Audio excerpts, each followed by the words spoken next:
Na aula passada, nós estudamos sobre a origem dos fósseis e hoje nós vamos estudar sobre a idade da Terra, os dinossauros e a Bíblia.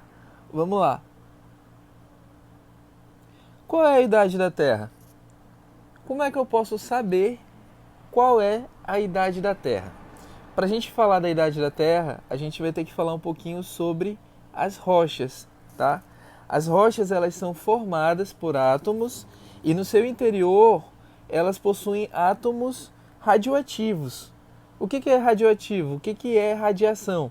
Radiação é uma energia que se propaga de um ponto a outro, certo?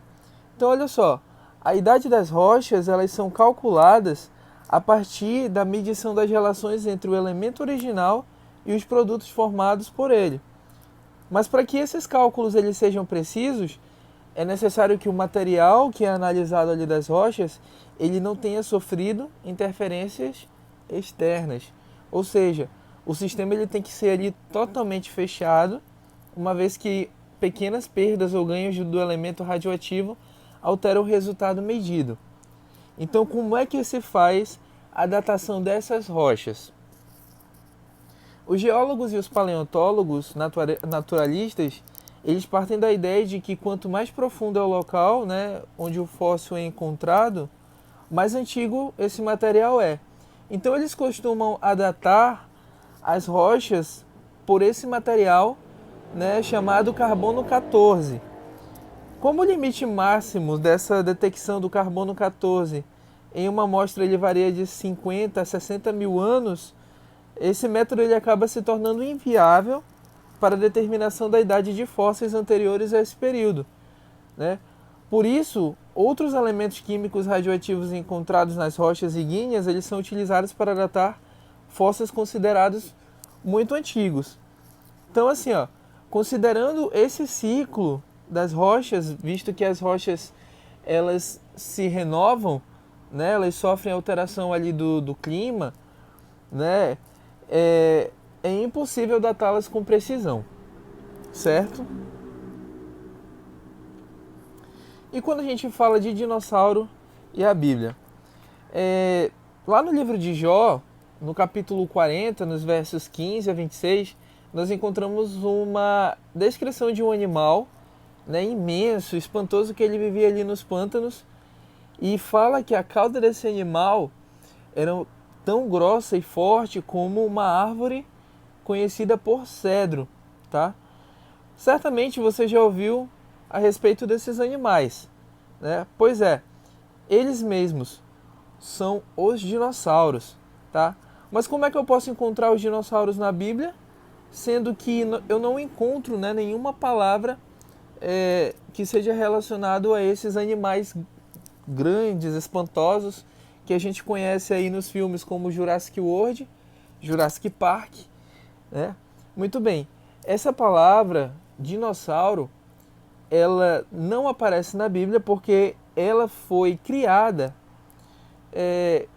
no século XIX pelo paleontólogo britânico chamado Richard Owen, tá? Que viveu ali do ano de 1804 até 1892. Então, após a descoberta de fósseis desses répteis gigantes ali no sul da Inglaterra, passou-se a adotar esse novo termo de dinossauros, que significa lagartos, sauros, né? Dinos, gigantes. Olha só, nos últimos 150 anos foram criadas mais de 50 hipóteses para tentar explicar o desaparecimento dos dinossauros, certo? A mais aceita, ela foi proposta em 1980 e ela faz referência à queda de um gigantesco asteroide ou um cometa aqui na Terra, certo? Em consequência disso, o que teria acontecido? Uma enorme nuvem de poeira teria se levantado, provocando o início de uma era glacial, ou seja, a era do gelo. Porém, outras pesquisas elas têm revelado evidências que contradizem essa suposição. Então, olha só, tem um trecho no livro de vocês que vem falando ali, ela foi publicada no jornal Folha de São Paulo em 10 de junho de 2007.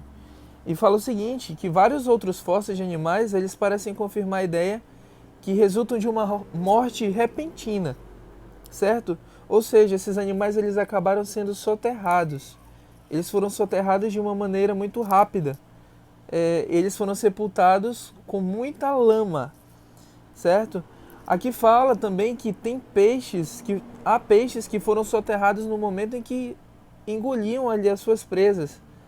Animais que foram sepultados no instante que estavam ali dando à luz, né, as suas crias. Alguns ovos ali eclodindo também. Então, essas evidências, elas sugerem que uma grande catástrofe, ela aconteceu, né, uma grande catástrofe aquática tem acontecido como dilúvio, certo? E que ele pode ter sido responsável pela extinção dos dinossauros e de outras espécies de seres vivos também.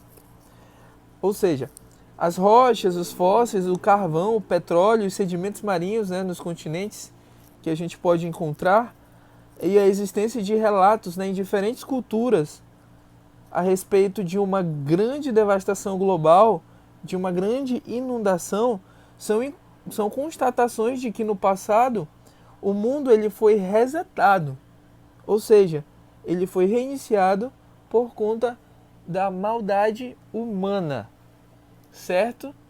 Então eu trouxe aqui para vocês, ó, a imagem de alguns desses espantosos, né, lagartos, como o braquiossauro, né, como se tem a descrição lá no livro de Jó, como eu falei para vocês, um animal gigantesco com uma cauda muito forte, pernas muito fortes, um pescoço comprido que mesmo quando acontecia ali uma inundação, ele não tinha medo nenhum.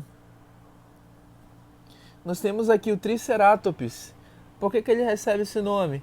Justamente por causa dos 3 chifres que ele tem ali na sua cabeça, né? Era um animal que era herbívoro, porém ele conseguia se defender dos seus predadores, certo? E trouxe também aqui o mais famoso, né, dos dinossauros, o rei, o Tiranossauro Rex, que o seu nome por si só significa rei dos lagartos tiranos. Ele foi um animal terópode que viveu no final do período Cretáceo, tá? Ele se alimentava de carne, era um animal carnívoro, mas não se enganem pelo fato dele ter o bracinho curto, não. Porque esse bracinho dele era muito forte, certo? E mesmo que ele não pudesse contar com os seus bracinhos para conseguir pegar a sua presa, a sua mordida ela era forte o suficiente para suprir a falta dos bracinhos, certo? Então nós temos aqui o exemplo que eu trouxe para vocês, né, de alguns dinossauros, e aí a gente pode encontrar até mesmo nos filmes, como o Jurassic Park, que eu já citei aqui para vocês, é um dos meus filmes favoritos. Temos também o Jurassic World, aí uma versão mais nova a respeito desses grandes animais que atraem, né, a atenção tanto de adultos quanto de crianças. Quantos de vocês gostariam de ter conhecido, né, de perto um dinossauro desse?